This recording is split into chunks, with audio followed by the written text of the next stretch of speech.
Здравейте, приятели! Днес е 18 октомври. Искам да ви покажа началото на един отдавна очакван проект да разширят траншеите от 60 см на 80 см и да изолирам стените с дренажна мембрана, тъй като корените на околните растения проникват в туфата на боровинките. Ето тук виждате корени на черницата, която е доста далеко. Може би има 6-7 метра, но въпреки това са достигнали до тук. Това са дъски от палети, които съм поставил точно преди една година. Вижте колко са изгнили само за една година. Но има доста микориза по тях, което е добре за боровинките.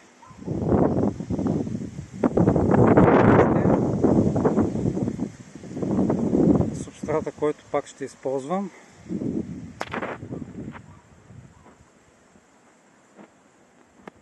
и ще ви покажа цветчета по никое време на една боровинка, която пресадих през лятото и се възстанови.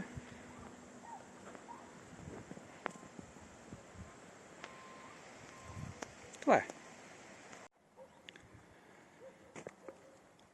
Това е конструкцията тип кораб, която ограничава и стабилизира ръбът на почвата.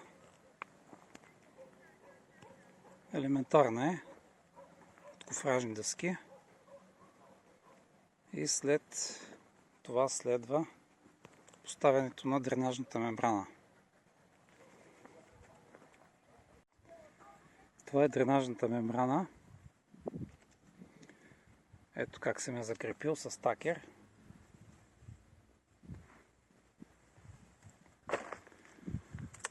Сега трябва да направя допълнителни дренажни отвори в ниските части с плоско средо.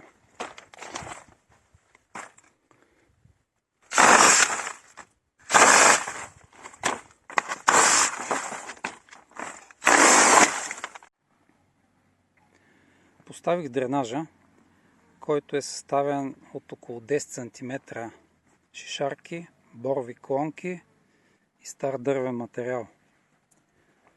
Освен ролята на дренаж, има и ролята на колектор на вода, когато се намокри субстрата, особено тези по-дебели части от дърветата поемат водата като гъба и я отдават постепенно, когато субстрата започне да пресъхва.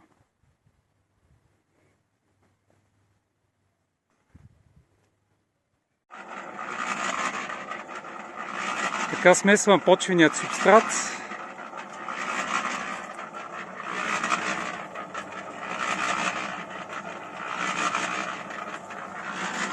Най-важната съставка е киселият торф.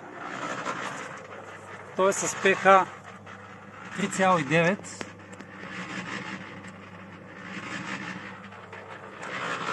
на щендер. Използвам гнили борови иглички и малко пилки.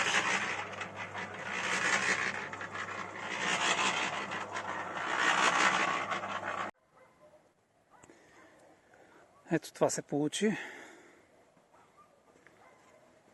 Остава само да полея и да мулчирам и съм готов.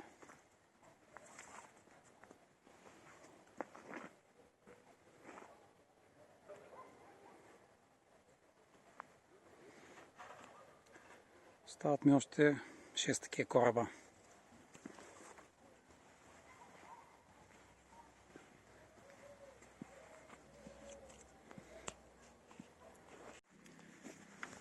Така изглежда срез на траншеята. Отдолу е дренажната мембрана, следва дренажен слой от дървен материал и борфи клони и основният субстрат с храстите. Мембраната служи за изолиране на траншеята от агресивната почва, от проникване на кална вода и пръст в торфения субстрат, от проникване на корени на околните дървета и от по-добре запазване на влагата. Здравейте, приятели! Почти приключваме с конструкцията на траншеята и полагаме изолационния слой. Масово се използва в практиката полиетилен, дори балатум, но аз открих, че дренажната мембрана има по-добри свойства. Тя е с висока устойчивост, използва се за изолация на стени и основи, представлява полиетилен с висока плътност, много устойчив и издържлив.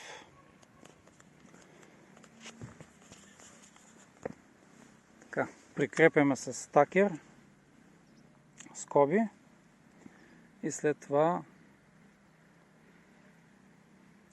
пробивам отвори в ниските места за дренаж.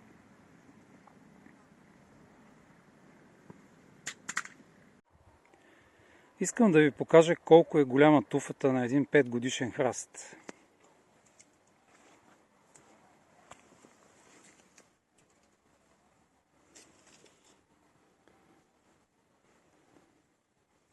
70 см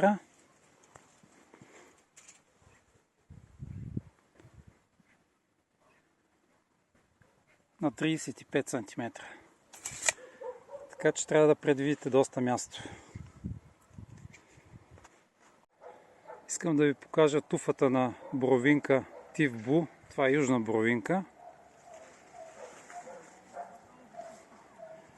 Засадена тази пролет в 90 литров контейнер.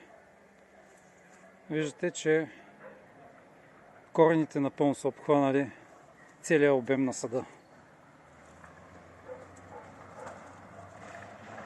Сега ще бъде засадена в траншея.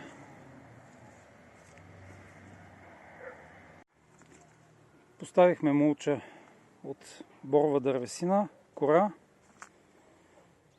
стари дъски и започваме да поставяме самия почвен субстрат. Ето, най-голямата боровинка е засадена. Това ще бъде следващата.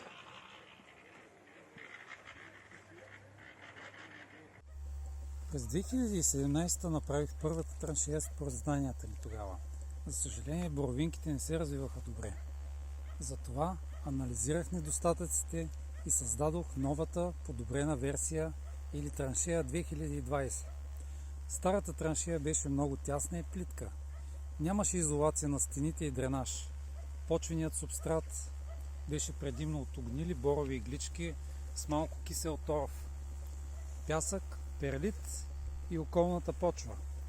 В новата траншея киселият торф вече е над 50% от основния почвен субстрат. Така изглежда завършената траншея.